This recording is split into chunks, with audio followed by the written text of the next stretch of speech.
Things are going from bad to worse.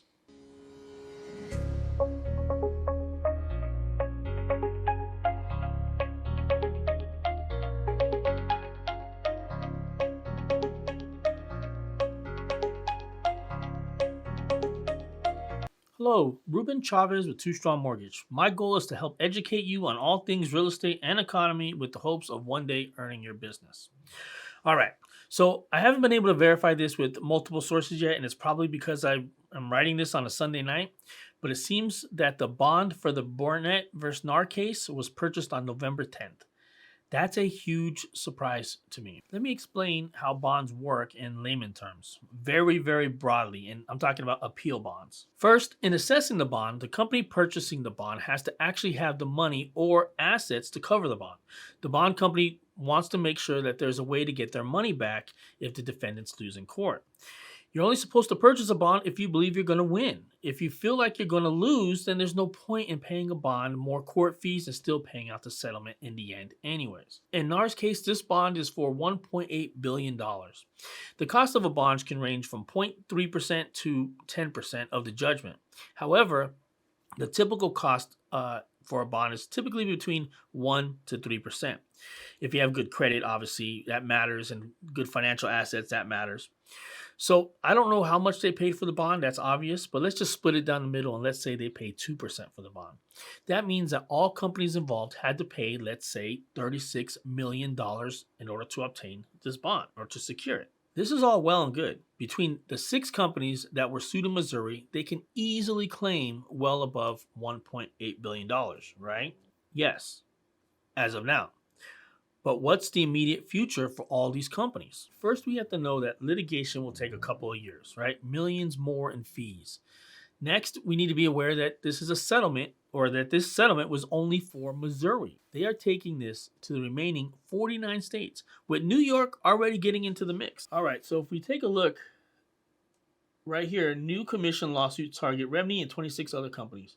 New plaintiff, Monty March, is suing in the state of New York, and he's going after all these companies, the list of defendants, way more companies than in Missouri. But the big ones, right here, right? Real estate bond of New York, real estate bond of New York listings. So now we have a new set of plaintiffs in New York. We have the original plaintiffs in the Missouri case with their lawyer Michael Ketchman already suing in New York, California, and Texas. But now buyers are getting in the mix. Let's take a look. So if we go over here, the mother of all commission suits filed in Illinois for the first time by home buyers. So now the home buyers are getting in the mix. Over here, they're suing just in Illinois right now, right? They're suing all these companies right here. But to later include the indirect purchaser states listed in the Batten 2 complaints are all of these states. This is absolutely huge. So now we have people suing on both sides of this, listing and buying side. Now let's go back to assets. Why I didn't believe a bond would take this on. Are these companies making more money this year or less money? Way less money, obviously, right? How about NAR? NAR membership itself. According to NAR, they currently have over 1.5 million members. I'd say they are likely to lose about 1/3 of that due to a ton of mitigating factors moving forward with 2024. So let's just say that they have 1 million members in 2024 to start the new year. 1 million times the annual fee of $195 is a total of $292 million. Let's just say, call it just shy of $300 million. So we're talking lawsuits, if found guilty, will be in the tens of billions and possibly even more. These lawsuits could eventually bankrupt some of these companies. This thing is going from bad to worse. Assuming NAR and all the other defendants lose another case, who's going to put up the bond in that scenario?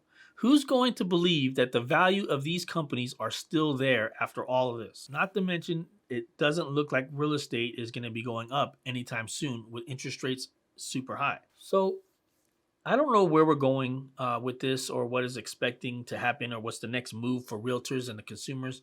We have a system that is technically working everyone gives a little bit so that the process can work. These lawyers, what they're doing is they're taking technicalities and they're using it against us. And what are the lawyers getting for ruining a working system? What's in store for them, even though they are not victims? 33%. If you want to talk about robbery, there you have it. So that's all I have for you today. Please like and subscribe if you guys like this content. And please remember, life's not meant to be, it's meant to create. Too Strong.